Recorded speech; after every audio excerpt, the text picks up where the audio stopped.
তুমি একটা পুরনো কাঠের বাক্স কিনে আনলে, আর তারপর সেই রাতে শুরু হয় তোমার সাথে দুঃস্বপ্ন। তোমার ঘরের আলোগুলো হঠাৎ করেই নিচে থেকে জ্বলে ওঠে। তোমার ঘুম ভাঙে আর তুমি দেখছো একটা কালো ছায়ামূর্তি তোমার বুকের উপরে বসে আছে। পরের দিন ঘুম থেকে উঠে যদি তুমি দেখো তোমার শরীরে আঁচড়ের দাগ, তাহলে তুমি বুঝে নিও তুমি একটা ডিব্য বাক্স ছুঁয়েছ। তবে এটা কোনো সাধারণ বাক্স নয়, এটা একটা আত্মাবন্দী বাক্স, যেখানে বন্দি এক কুৎসিত প্রতিশোধ পরায়ণ আত্মা। এই বাক্সকে ঘিরেই শুরু হয়েছে শত শত ভয়ানক অভিজ্ঞতা।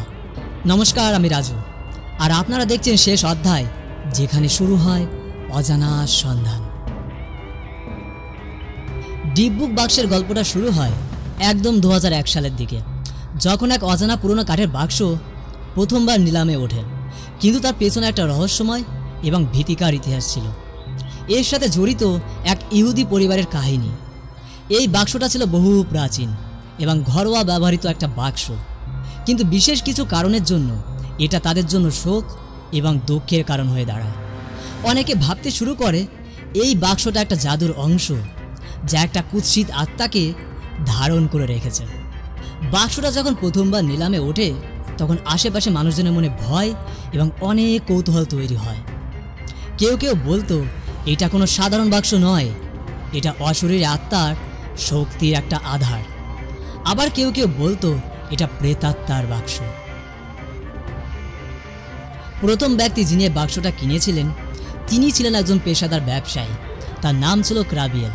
তিনি প্রথম যখন এই বাক্সটা কিনে তার নিজের বাড়িতে আনেন, প্রথমে সব কিছু স্বাভাবিক থাকলেও পরবর্তী দিনগুলো তার জন্য ভয়ঙ্কর অভিজ্ঞতা তৈরি করে। এমন একদিন হঠাৎ ক্রাবিলের ঘরে ঠান্ডা আবহাওয়া তৈরি হয়। মাঝে মাঝে ঘর ঠিক এতটাই ঠান্ডা হয়ে যায় যে গরমের সময়ও ক্রাবিয়েলকে জ্যাকেট পরে ঘুরতে হতো। তারপর হঠাৎ এক রাতে ঘুমন্ত অবস্থায় তিনি অনুভব করে যে তার বুকের উপরে একটা অদৃশ্য ছায়ামূর্তি বসে রয়েছে।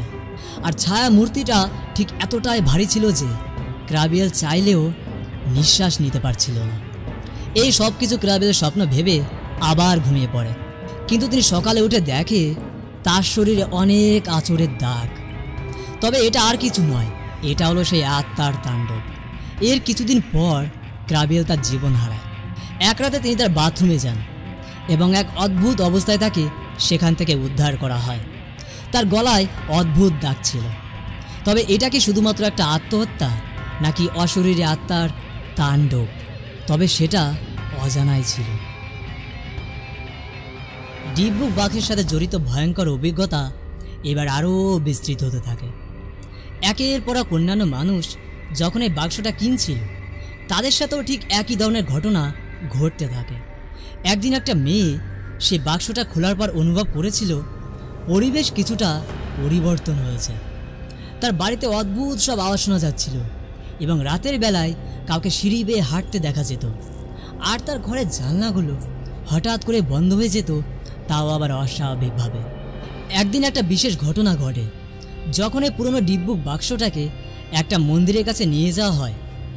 সেখানেও ঘটে একটা অদ্ভুত ঘটনা। মন্দিরের পুরোহিত যখন ওই বাক্সটা নিয়ে দাঁড়ায়, তখন তিনি বলেন এটা কোনো সাধারণ বাক্স নয়, এটা হলো একটা আত্মাবন্দী বাক্স। এরপর ওই বাক্সটা অন্য একজন ক্রেতার হাতে চলে যায়, যিনি মনের গভীরে এক অদ্ভুত তৃষ্ণা অনুভব করেছিল। কিছুদিন পর তিনি একটা খাম্বার নিচে ওই ডিপ বুক বাক্সটাকে পুঁতে দেয়। কিন্তু সেই পুঁতে রাখা ডিপ বুক বাক্সটা অস্বাভাবিকভাবে অন্য একজনের হাতে চলে যায় এবং তিনি ওই বাক্সটা খোলার পরপরই তার মৃত্যু হয় এবং তার পুরো পরিবার পাগল হয়ে যায়। ডিপ বুক বাক্সের প্রভাব শুধুমাত্র শারীরিক নয়, এটা মানুষের মানসিক অবস্থার উপরও একটা গভীর প্রভাব ফেলেছিল।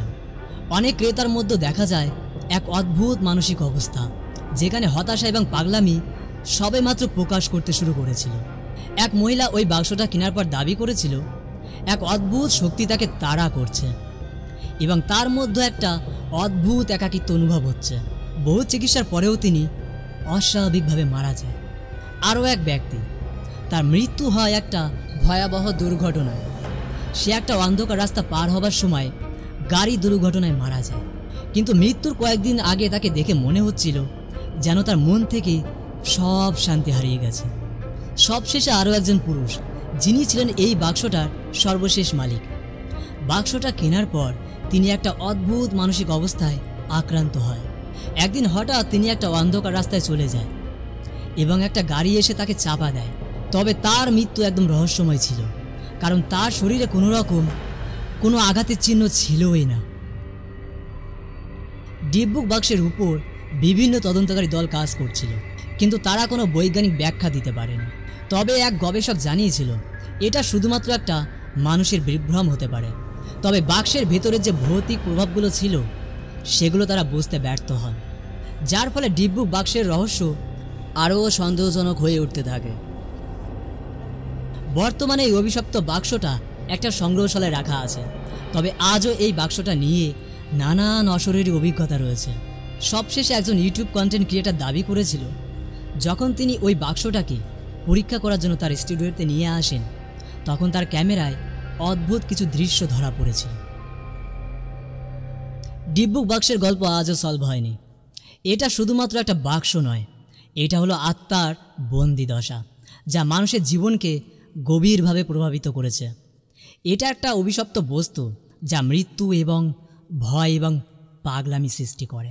বাই দ্য ওয়ে, আজকের এই ডিপবুক বাক্সের গল্পটা কেমন লাগলো সেটা কিন্তু অবশ্যই কমেন্ট সেকশানে কমেন্ট করে জানাবেন। আর একটাই রিকোয়েস্ট, যে সবাই ভিডিও দেখছো কিন্তু আমাদের চ্যানেলটা কিন্তু সাবস্ক্রাইব করছো না, তাই রিকোয়েস্ট যে প্লিজ আমাদের চ্যানেলটা সাবস্ক্রাইব করবেন, আর লাইক করবেন, শেয়ার করবেন সব বন্ধুদের সাথে, আর সাবস্ক্রাইব করবেন। অনেক কষ্ট করে ভিডিওগুলো করতে হয়। আর পরবর্তী কোন টপিকটা নিয়ে ভিডিও করা যায় চাইলে কিন্তু সেটাও কমেন্ট সেকশানে কমেন্ট করতেই পারো। আমরা চেষ্টা করব সেটাকে নিয়ে একটা ভিডিও আপনাদেরকে তুলে ধরার জন্য।